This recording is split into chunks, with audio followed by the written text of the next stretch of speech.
And hello. It may not surprise you, but when I make a video, I hope it gets views. But today's video, I don't actually think it'll get that many views, but I'm not bothered. I still want to make it anyway.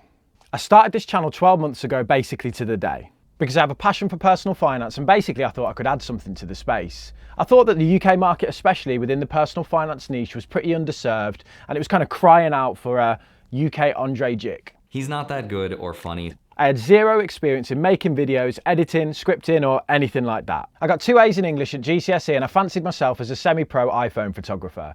That's about it. I told myself that I would make videos for a year, regardless of whatever happens, and at the end of that 12-month period, I'd reassess where I'm at, look backwards, and if it wasn't working, I would give it up. 12 months, 44 videos, 805,551 views, and 32,000 subscribers later. Today I want to reflect back on the last 12 months and talk about a few things that I've learned about myself and about making content on this wonderful platform. So if there's someone out there that's sat there thinking, I want to have a stab at becoming the next UK Andre Gick, I might just give you that little nudge. Let's go.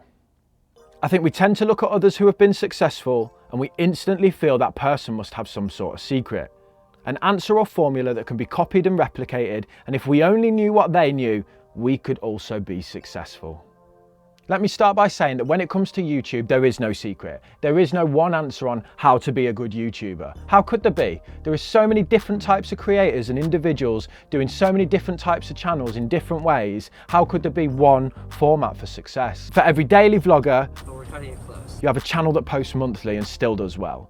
For every channel with epic production and a massive crew behind it, there is a young man racking up millions of views just from streaming himself studying for 12 hours a day. Hey, what's up, you guys? Upload schedules, keywords, gear, lighting, evergreen content, trending topics, even the niche you pick, in my opinion, is all secondary fluff factors, is all just icing on the cake. Because if your cake tastes like shiitake, it ain't gonna sell, no matter how well you've iced it. So let me talk about some of the things that I think really do matter. The first one, respect your audience's time by offering free value and you will be rewarded.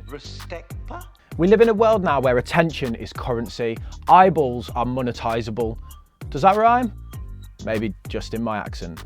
Eyeballs, monetizables. Attention economics is a school of thought that treats people's attention, people's time, as a scarce commodity. And it is scarce. We all get the same 24 hours in a day. 7 to 8 of those you've probably got to spend them sleeping. Another 8 hours are at work, which leaves you with 8 hours left. Once you throw in showers, feeding yourself and all that jazz, you're probably only actually left with a couple of hours of quality time that you can dedicate towards yourself. And as a content creator, my job is to compete for some of that attention, to convince you to watch one of my videos with your few very precious hours each day. And let's face it, I have got some stiff competition. Every minute of every day, 500 hours of content is uploaded to YouTube. Add to that all the other options for entertainment out there: Sky, Netflix, Disney+, the pub. And you can see why someone choosing to watch your content or your video over all those other potential options is a huge deal. So you need to respect the fact that the audience is giving you that time. But in the context of content creation, what does respect mean?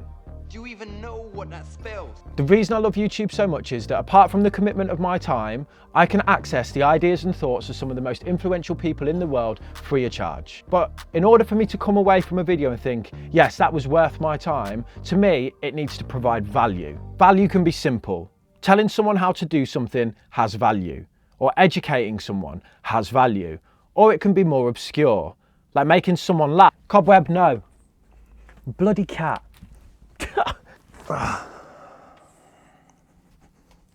Ooh.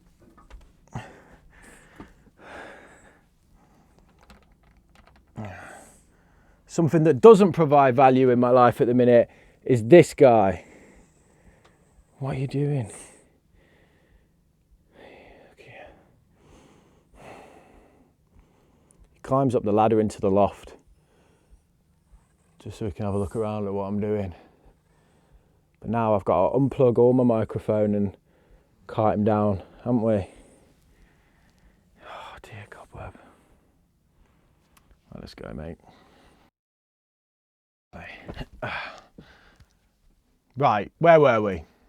Value can be simple. Telling someone how to do something has value, or educating them has value, or it can be more obscure, like making someone laugh or entertaining them. There is a reason comedians get paid a lot of money, because they have value. When I watch a good bit of finance content, I come away from that feeling good because I feel like I've learned something that I can maybe improve my life with. That feeling is addictive. And it's why I think finance content does so well on this platform. It has that transformative effect on people. You watch a 10-minute video, you learn something about finance and you think, I can apply that to my life and that might just make me a little bit richer. I hope you have a similar feeling when you watch my content. Now, I could probably just make information-driven talking head videos about finance and my channel would grow. But why stop there? Why can't finance content be funny? Why can't it be more engaging? Why can't I labour over stupid intros? Or this map sequence that took me 3 hours to put together for 5 seconds of footage? I'm just going to leave it on screen for a second, cycling around so I can get a bit of fair value out of it. Kind of like reusing a tea bag. Okay, I think we're done. I do it not because they are easy, because I value your experience as a viewer. I want you to come away from my videos and go, okay, well, that was different. Did I just learn finance from a guy singing T-Pain? Snap your fingers. It's why I spend so much time editing, and it's why I reply to everyone's comments, because I respect the time that you give this channel. You know why? It was out of respect. It's why I haven't done any sponsored content yet. It just hasn't felt right. I see loads of creators going, I'm really selective about who I work with, and I only work with brands that I use. And then I'm like, you use all these brands? It's why I've never asked you to smash the like button or hit subscribe, because who is that for? It's not for you, is it? My whole theory on this is, I don't ask you to like or subscribe because I think it takes away from the content and doesn't provide value to you. It's just me asking for something. My theory is, if I make content that's good enough, if it's funny and entertaining and also teaches you about finance so you can go away and take control of your own financial lives, that like button basically smashes itself. I don't know if other creators have realised it yet, but I'm pretty sure we all know where the subscribe button is right now. Good content provides lots of value to the people watching, both in the information within the video, how that information is broken down, and then also from a pure entertainment perspective. Well, there we go. Easy as that.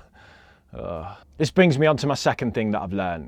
Henri Matisse, the French artist, said, "Don't wait for inspiration, it comes while one is working." Honestly, this quote is so true. So whenever I make a video, it all starts with the script, which is just a blank Google document. And I need to tick a few boxes along the way to make sure that it's kind of like a me video.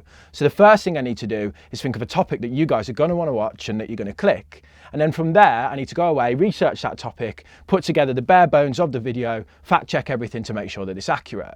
Along the way, I like to relate the topic to simple analogies that people can understand from everyday life, because I find that helps you and me understand things. Well, it helps me understand things, so I think it would help you do the same.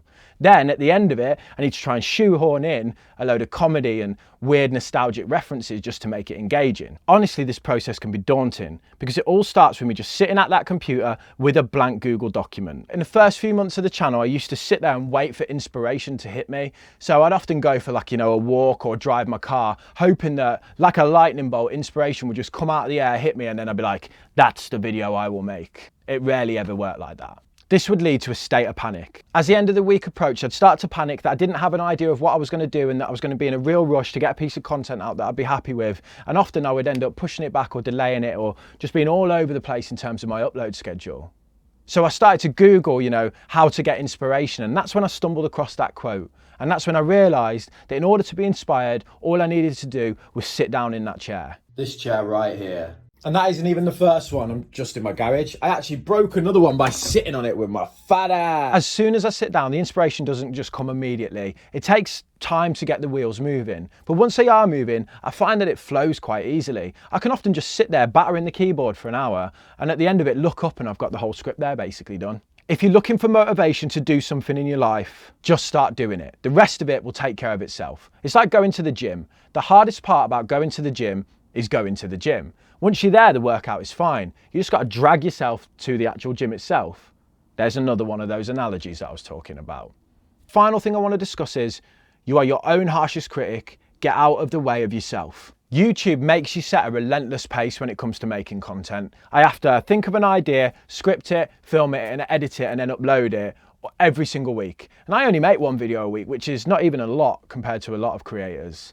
That process then has to fit around my full-time job and my family life. And it basically takes up every spare minute of every single day just to get that one piece of content out every week. I regularly have to stay up late into the night in order to make content, and it comes down to the fact that a lot of the time I have to cut corners with the editing so that I can get the content up in time. When you're turning around content at a rapid pace, you realise perfection is impossible, but when you're a perfectionist like me, that's really hard to deal with. The natural obsession is to obsess over every single little detail within the video, but if you do that, you won't make enough content. I've learned so much about myself in the last 12 months in relation to how I beat myself up about things when they're not perfect. It's something I'm really working on because in reality it's completely counterintuitive to what I need to be like in order to make a video a week. I think we all view our own work through such a critical lens, but then we don't apply that same level of judgment to other people's work. I often watch videos that are shot from the hip on a mobile phone and absolutely love them. Let's sausage! But then if I make a video and the beat doesn't drop as the dialogue kicks in, I'm trash.